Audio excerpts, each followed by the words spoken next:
Hello, my name is James Wassam, and this week we've been asked for our video discussion to discuss why theory is important in counseling. Before I dive into that, let me provide a little bit of background on myself to explain why I view theory the way I do. At present, I'm an educator, and prior to that, I was a clinical laboratory manager. And in both of those areas, science and in education, if you want to discover something or if you want to understand something better, then you employ the scientific method. So I view theory in much the same way as the scientific method. And to begin with the scientific method, the first step is to make an observation. And we, as mental health clinicians, will make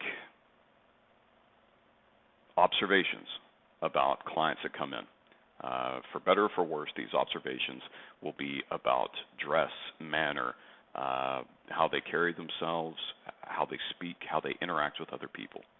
Based on these observations, we then develop a hypothesis, or in this case, a theory on what brings them to counseling and what we can do to help them progress.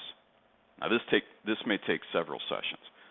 Those things don't happen instantaneously, but through observation, through getting to know them, we then develop a theory about them and their needs.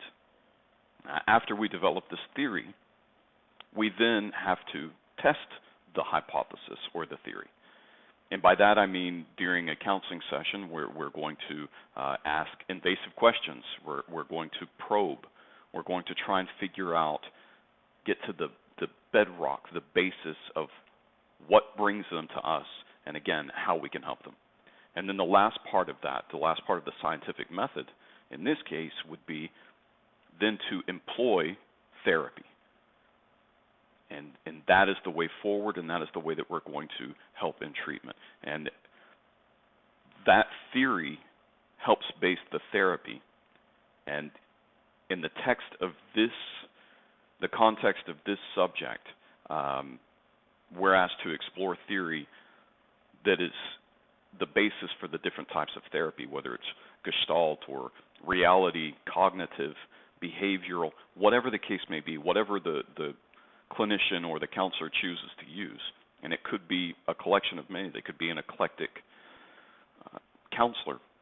Whatever they decide to use, it's based on the theory that they've presented to help with the therapy. So looking at this from that standpoint, the three things that I think make theory invaluable to counseling is the developmental process. Theory provides developmental aspects of the counseling method that's going to be used and to help the client. And then it provides scaffolding. It's the basis upon which we develop how we're going to move forward. It's the bedrock from where we're going to start. Theory helps scaffold how we're going to advance with the client. And then, of course, there's the action. Theory helps provide, especially a young clinician like myself, young as in the profession, not young overall. But theory provides that way forward, the roadmap on how the therapy is going to be based, how the counseling is going to be carried out, and how I will be able to help my client. Thank you.